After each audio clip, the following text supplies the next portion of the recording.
Dear students, मैं आपको इससे पहले वाले वीडियोज में एडजॉइंट ऑफ ए मैट्रिक्स के बारे में बताए थे। अब इसके आगे बताते हैं कि किसी मैट्रिक्स का हम इन्वर्स कैसे फाइंड करते हैं, सिंगुलर मैट्रिक्स क्या होता है, नॉन सिंगुलर मैट्रिक्स क्या होता है। तो देखिए, singular matrix, A square matrix capital A said to be singular matrix है singular if determinant is equal to 0। यानी कोई भी स्क्वायर मैट्रिक्स सिंगुलर मैट्रिक्स तब कहलाएगा जब उसका डिटरमिनेंट वैल्यू 0 हो जाए। जैसे एग्जांपल में देखिए, सपोज कीजिए a इज इक्वल टू 2 3 और 2 3, सपोज दैट, या फिर यहाँ में से 3 2 ले लें। अब ये एक मैट्रिक्स हम कैसे समझेंगे कि यह मैट्रिक्स सिंगुलर है या नॉन सिंगुलर है? अगर हम इसका डिटरमिनेंट निकाल दें, इट मीन्स 2 2 3 3, और जब डिटरमिनेंट वैल्यू निकालेंगे तो 3 2 जा 6 माइनस 6, ये 0 आ गया। तो अगर किसी मैट्रिक्स का डिटरमिनेंट वैल्यू 0 आ जाए तो हम कहेंगे कि वो मैट्रिक्स सिंगुलर मैट्रिक्स है। अब non singular matrix, non singular matrix, तो नॉन सिंगुलर मैट्रिक्स क्या है? A square matrix capital A said to be non singular matrix if determinant is not equal to 0। यानी पहले तो जरूरी है कि सिंगुलर या नॉन सिंगुलर के लिए वो स्क्वायर मैट्रिक्स होना चाहिए।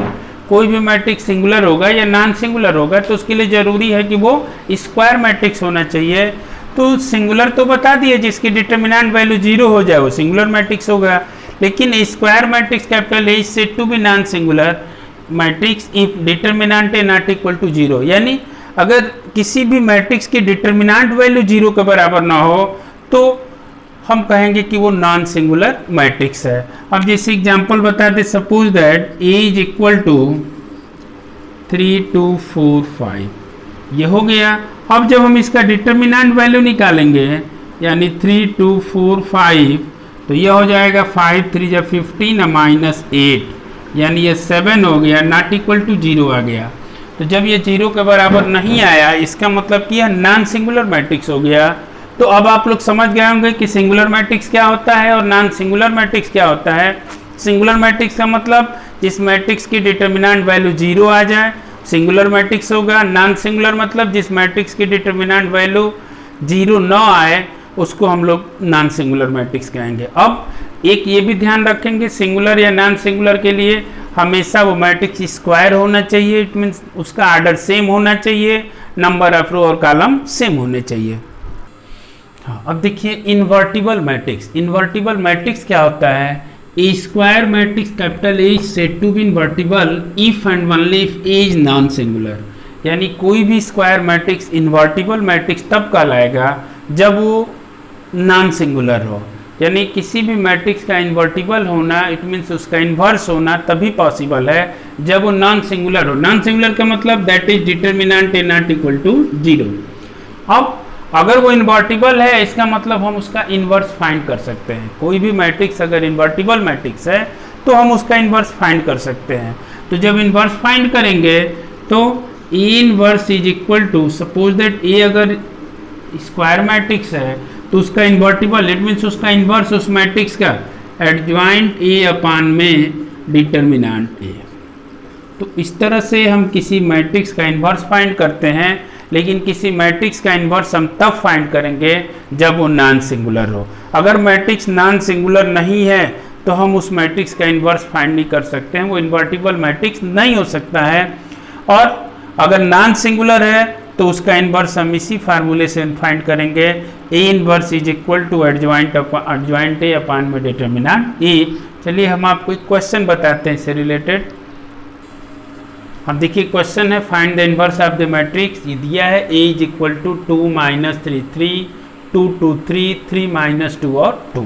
तो सबसे पहले हम इस मैट्रिक्स का इन्वर्स फाइंड करने के लिए सबसे पहला काम हमारा यही होगा कि हम चेक करें कि यह सिंगुलर है या नॉन सिंगुलर है। अगर यह सिंगुलर है तो यहीं पे लिख देंगे A inverse does not exist, यानी सिंगुलर का मतलब इसकी डिटरमिनेंट वैल्यू अगर 0 आ जाए तो तुरंत हम लिखेंगे A inverse does not exist. और अगर नहीं आता है, डिटरमिनेंट ए की वैल्यू 0 के बराबर नहीं आता है, कुछ और आता है, तो फिर हम लोग इन्वर्स फाइंड करेंगे और आपको बताते हैं कि कैसे इन्वर्स फाइंड करेंगे। तो सबसे पहले हम इसका डिटरमिनेंट वैल्यू निकालेंगे, डिटरमिनेंट इज इक्वल टू। अब अगर आप लोग निकालना चाहते हैं तो डायरेक्ट हम इसका वैल्यू निकाल रहे हैं। देखिए ये फर्स्ट रो और फर्स्ट कॉलम का एलिमेंट यानी लिख लिए 2 ले लेंगे, इस फर्स्ट रो और फर्स्ट कॉलम को क्लोज कर दिए 4 और माइनस माइनस प्लस हो गया 6, उसके बाद प्लस 3 हो जाएगा क्योंकि माइनस है यहाँ पे, इस रो और इस कॉलम क्लोज कर दिए 2 2 जो 4 माइनस 9, उसके बाद प्लस 3 हो गया, फिर इस रो और इस कॉलम क्लोज करेंगे तो माइनस 4 माइनस 6। अब ये हो जाएगा 4 और 16, 10 2 जो 20, माइनस 5 और इंटू 3 तो माइनस 15 और माइनस 6 और माइनस 4 माइनस 10 हुआ, माइनस 10 3 जो माइनस 30।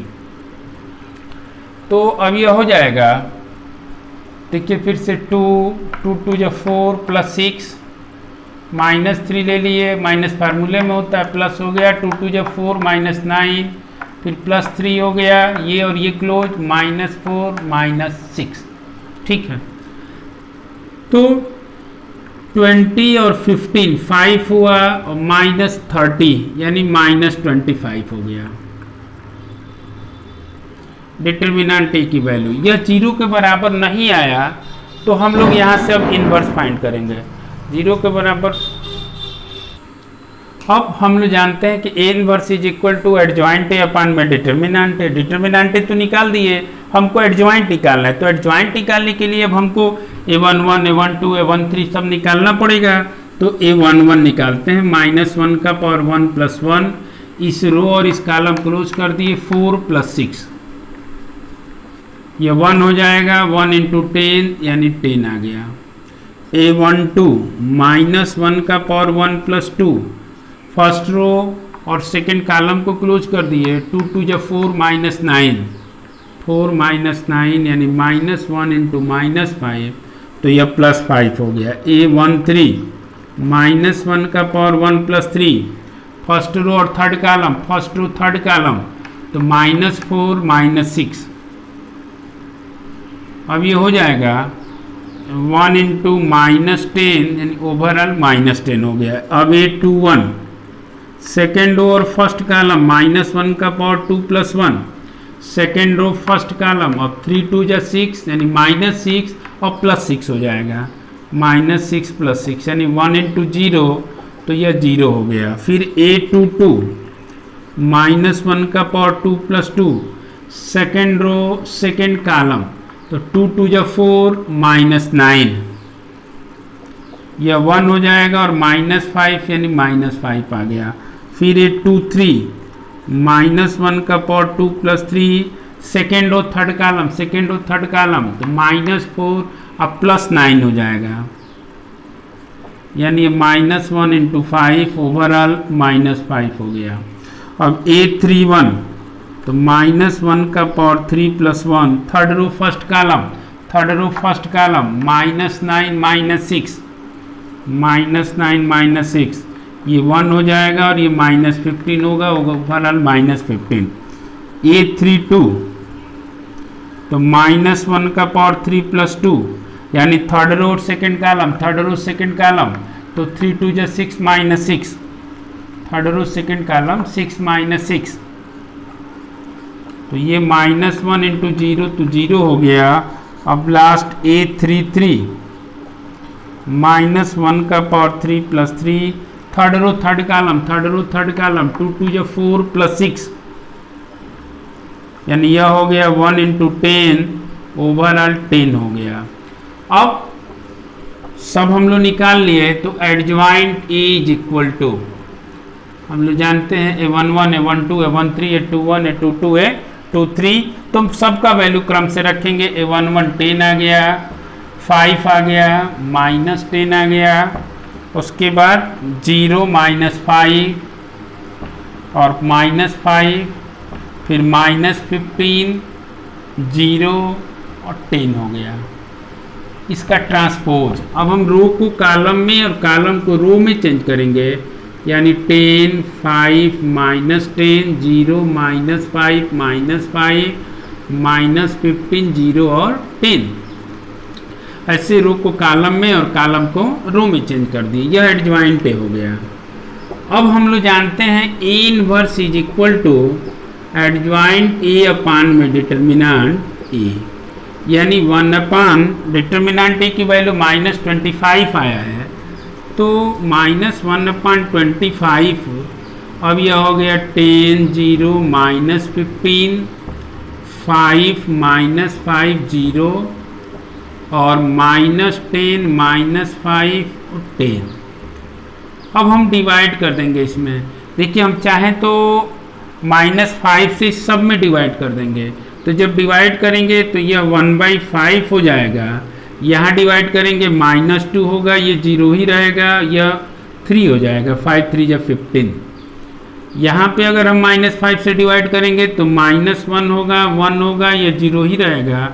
यहाँ -5 से करेंगे तो 2 होगा, 1 होगा और ये -2 होगा।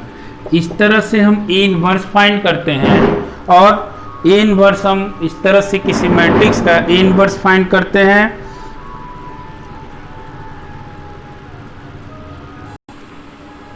तो इस तरह से हम लोग किसी मैट्रिक्स का इन्वर्स फाइंड करते हैं। इससे देखिए A इज इक्वल टू दिया, पहला काम फर्स्ट हम लोग चेक करेंगे कि सिंगुलर है या नॉन सिंगुलर है। तो अगर सिंगुलर होगा तो वहीं पे लिखेंगे इनवर्स डज नॉट एग्जिस्ट, और अगर नॉन सिंगुलर है तो यही डिटर्मिनेंट A हो गया। फिर यहाँ से हम लोग एडजॉइंट निकालेंगे। आप लोगों को पहले वाले वीडियोज में भी बता चुके हैं कि कैसे हम एडजॉइंट फाइंड करते हैं, और एडजॉइंट निकाल के सीधा formula A inverse is equal to adjoint A upon में डिटर्मिनेंट A, और फिर यहाँ से हम वैल्यू फाइंड करते हैं। अब नेक्स्ट वीडियोज में हम आपको सिस्टम ऑफ लीनियर इक्वेशन को सॉल्व करना बताएंगे मैट्रिक्स मेथड से, कि मैट्रिक्स मेथड से हम सिस्टम ऑफ लीनियर इक्वेशंस को कैसे सॉल्व करते हैं, ये हम आपको नेक्स्ट वीडियोज में बताएंगे। लेकिन आपको ये भी बता दें कि सिस्टम ऑफ लीनियर इक्वेशन जो है सिलेबस से बाहर कर दिया गया है, फिर भी आपको जानना जरूरी है। अगर आगे पढ़ना है आपको तो सिस्टम ऑफ लीनियर इक्वेशन के बारे में जानना जरूरी है। इसलिए हम आपको नेक्स्ट वीडियोज में सिस्टम ऑफ लीनियर इक्वेशंस को कैसे सॉल्व करेंगे मैट्रिक्स मेथड से, ये हम आपको नेक्स्ट वीडियोज में बताएंगे। Thank you.